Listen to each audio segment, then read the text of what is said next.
Welcome to the Hamsi Analytics Daily Market Commentary. I'm Pablo Navarro. Today is Wednesday, June 6, 2012.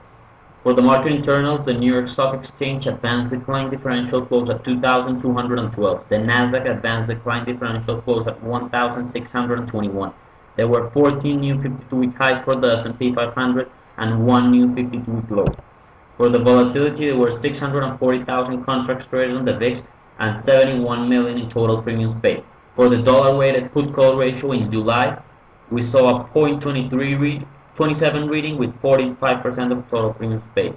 In August, we saw a 0.44 reading with 39% of the total premiums paid. We have a special offer by TradeStation. Get your Hamsi Analytics proprietary indicators paid by TradeStation. Contact Active Traders Office in Chicago, Peter Albino, at the number listed below. Here we have the daily chart for ES. You can see here we had a very nice day today. We were up around 30 candles. We touched 0 sig. We basically closed at it.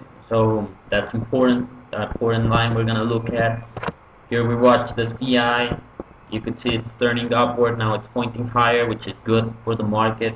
Looks like we're finding a bounce here, maybe a bottom of this sell that we've had last month or so.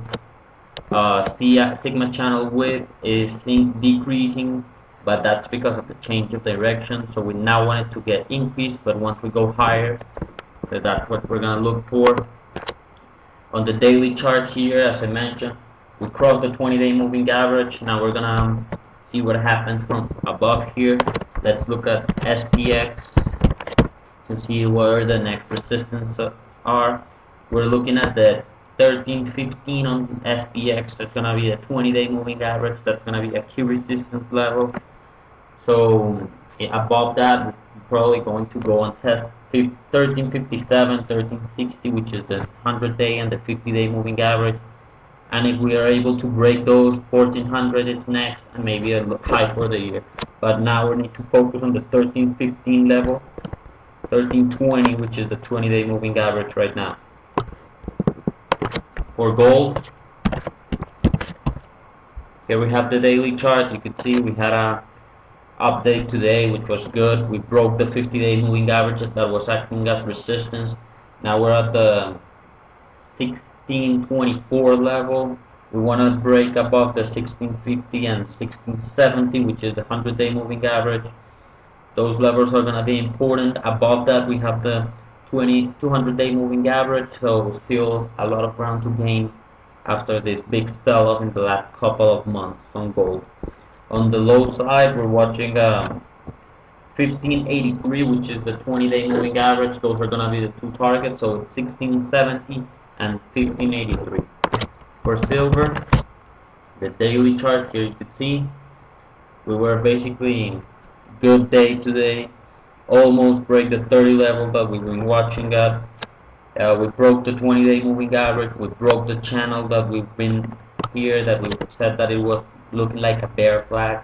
We broke that. Now we're looking at the 1311, which is the 50-day moving average. That's going to be a key level to break.